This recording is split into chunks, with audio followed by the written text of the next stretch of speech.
ગોંડલમાં વ્યાજખોર બેફામ બન્યા છે। ગોંડલના રાજનગરમાં રહેતા અને બેકરીનો ધંધો કરતા યુવાને વ્યાજખોરો પાસેથી પૈસા લીધા હતા। જો કે 5 જેટલા વ્યાજખોરોએ 10% મુજબ વ્યાજ વસૂલી લઈને વધુ વ્યાજની માંગ સાથે જાનથી મારી નાખવાની ધમકી આપી હતી, જેથી આ અંગે પોલીસ ફરિયાદ હાલ નોંધવામાં આવી છે। 10,000 કેટલા ટકા હે? ડાયરી પેટે તમારું નામ?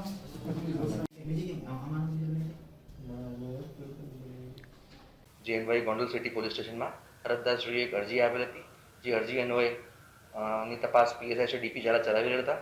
જે અરજીની તપાસ દરમિયાન આ કામના આરોપીઓ મોટા પાયે વ્યાજખોરી કરતા હોય, જેથી તેઓ વિરુદ્ધ ગોંડલ સિટી પોલીસ સ્ટેશનમાં ગુના નંબર 45/21 આઈપીસી કલમ 384, 387, 504, 506(2), 114 તથા મની લોન્ડરિંગ એક્ટની કલમ 5, 33, 42 મુજબ ગુનો દાખલ કરવામાં આવેલ છે। જે ગુનાના કામે હાલ 5 આરોપીને પકડવામાં આવેલ છે। જે આરોપીના નામ નયન જગદીશભાઈ બતાડા, કેતન કાળુભાઈ ડાંગર, જગદીશ વસંતભાઈ ચાવડિયા, સાગર રાજુભાઈ જાટિયા, જયરાજ કેશુભાઈ ભેડા રહે તમામ ગોંડલ તથા જેતપુર નાઓને પોલીસે ગણતરીની કલાકમાં પકડી પાડેલ છે। જે હાલની તપાસ દરમિયાન આ કામે કોરા ચેક 60, પ્રોમિસરી નંબર 29 તથા 100 રૂપિયાના બ્લેન્ક સ્ટેમ્પ પેપર નંગ 42 મળી આવે છે। જે અલગ અલગ કામ પાસેથી આ કામના આરોપીઓએ વ્યાજે પૈસા આપી લીધેલ હોવાનું પ્રાથમિક તપાસ દરમિયાન જણાઈ આવેલ છે।